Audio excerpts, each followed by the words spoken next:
As always इस nostalgia series की इस वीडियो में भी एडिटिंग बिल्कुल भी नहीं होने वाली हो, सिंपल टॉक्स रहेंगे जो कि रॉ रहेंगे और ताकि आप लोग की हेल्प हो पाए। आज का जो टॉपिक होने वाला है नॉस्टैल्जिया 3 में, वो होने वाला है फाइटिंग टिल द एंड। ठीक है, तो ये टॉपिक मेरे दिमाग में तब आया पता है जब मुझे एक कहानी याद आई। वो कहानी बताने से पहले मैं तुम्हें एक माइक्रो स्टोरी बताना चाहता हूँ। माइक्रो लेवल पे ये फाइटिंग टिल द एंड कैसे काम करता है। मैंने तुम्हें बताया था मुझे डेंगू हो गया था एक टाइम, है ना, 6 महीने पहले 7 महीने पहले नीट के। उस टाइम क्या मेजर एग्ज़ाम शुरू हो चुके थे। मेजर एग्ज़ाम से मतलब इसमें फुल सिलेबस आ रहा है या फिर बहुत बड़ा चंक ऑफ सिलेबस आ रहा है। मैं अभी भी कोटा वापस आया था, मेरा तबीयत थोड़ी सी ठीक हो रही थी, पर डॉक्टर ने मुझे बेड रेस्ट रिकमेंड किया था। और मेरा आने वाला था टेस्ट जिसमें मुझको 11th का पूरा सिलेबस आने वाला था और 12th का ऑलमोस्ट सिलेबस पूरा आने ही वाला था।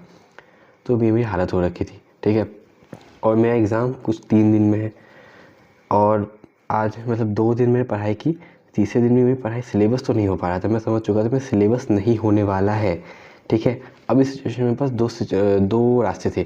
ठीक है, पहला रास्ता ये था कि भाई मैं जाके मतलब सो जाऊँ, ठीक है, एग्ज़ाम अगले दिन दूँ और खुद को कोसूँ कि भाई ठीक है मेरी तो तबीयत ख़राब थी, है ना, जैसे पिछली वीडियो में था कि रिस्पॉन्सिबिलिटी नहीं लूँ कि भाई मेरी तबीयत ख़राब थी और बस हो गया।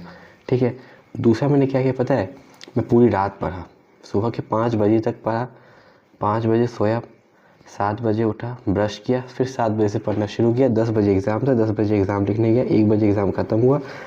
और पता है एग्ज़ाम में मेरे मार्क्स सबसे लो आए थे उस टाइम, जो कि एलन के टेस्ट में से, जो कि जब था 540। हाँ भाई 540 बहुत अच्छे नंबर भी हो सकते कुछ लोगों के लिए, लेकिन मेरे लिए वो मेरे लोएस्ट नंबर थे, जो कि मेरे 600 के आसपास हमेशा नंबर रहते थे।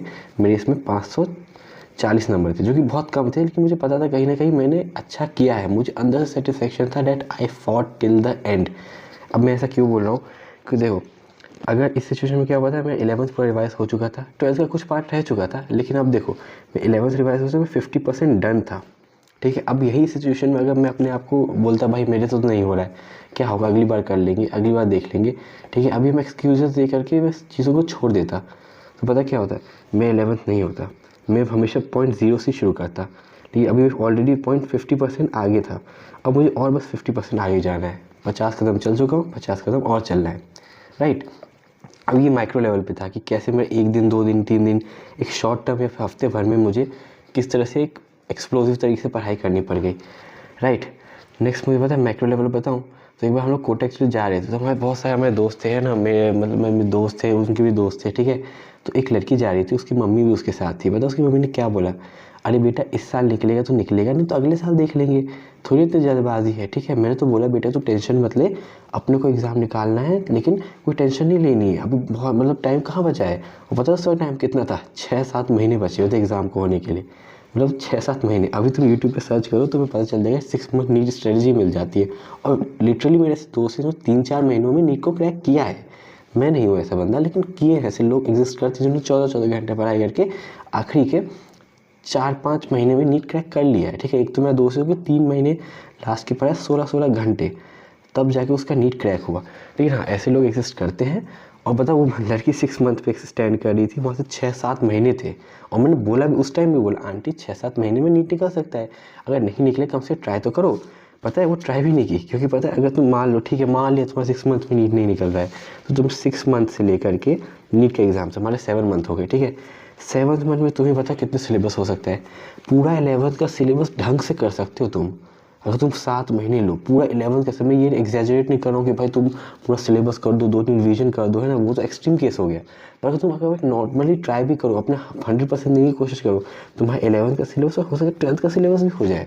ठीक, आराम से हो सकता है, रिवीजन ना हो, मॉक टेस्ट ना दे पाओ, कुछ ना दे पाओ। वो लड़की अगर जाती तो वो 400 नंबर तो ला ही सकती थी, 500 ला सकती थी। ठीक है, गई 200 नंबर आया, 250 नंबर आया, क्या हुआ, अगले साल ड्रॉप लिया, उसके अगले साल ड्रॉप लिया। 2024 में प्राइवेट कॉलेज से उसको मजबूरी में करना पड़ गया, भाई ज़मीन अमीन बेचनी पड़ गई। ठीक है, मैं ऐसा नहीं बोल रहा प्राइवेट कॉलेज बेकार होता है, प्राइवेट कॉलेज से भी नीट पीजी में बहुत शानदार रैंक आती है, पर बात यह है ना कि यार उसको अपनी ज़मीन बेच के ना प्राइवेट कॉलेज से करना पड़ गया, और उसका मन बिल्कुल नहीं था उस प्राइवेट कॉलेज से पढ़ाई करने का। ठीक है, तो इससे पता क्या, वही मैं माइक्रो लेवल पे तो मैं डेंगू वाला एग्जांपल दे दिया, मैक्रो लेवल पता है ये वाला एग्जांपल को मैं ध्यान से समझना है कि भाई तुम जिस पॉइंट पे भी हो, तुम बस ये समझो तुम आज अगर पढ़ाई करोगे तो यहाँ से तुम आगे ही जाने वाले हो, कि तुम पीछे नहीं जाने वाले।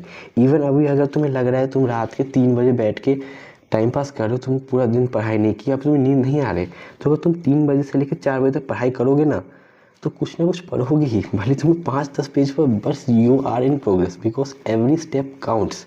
ठीक है, इसमें ये दूसरी लर्निंग है आज की वीडियो में कि एवरी स्टेप्स काउंट।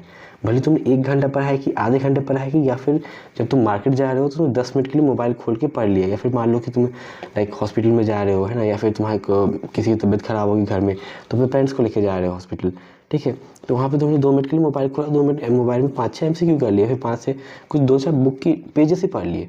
तो हर एक स्टेप काउंट करता है, देखो, because it's literally a war out there. और तुम्हें अपने हिस्सा लेना है, तुम्हें सिलेक्शन लेना है, तो तुम्हें अपना माइंडसेट भी इसी तरह से बनाना पड़ेगा कि तुम्हें किस तरह से अपने गोल को अचीव करना है, राइट। सो भाई ये मेनली वीडियो इसी कहानी पे। तो आज के 2 ही लर्निंग थे। सबसे पहला कि एवरी स्टेप्स काउंट्स, ठीक है, every steps count. And the second thing is fight till the end. भले वो नॉर्मल 1 दिन की बात हो, 1 हफ्ते की बात हो, 1 महीने की बात हो, या पूरी साल भर की बात हो, ठीक है, क्योंकि तुम you will always be at a advantage. अगर आज वो लड़की पहले प्रिपरेशन कर चुकी है तो हो सकता है उसका नीट सेकेंड नीट में उसके 400-500 आ जाते, लेकिन अगली नीट में उसके 650 प्लस या 680 भी आ सकते थे 2023 के नीट में। तो उसने कुछ नहीं किया, है ना, अब वो वैसे ही हालत हो गया।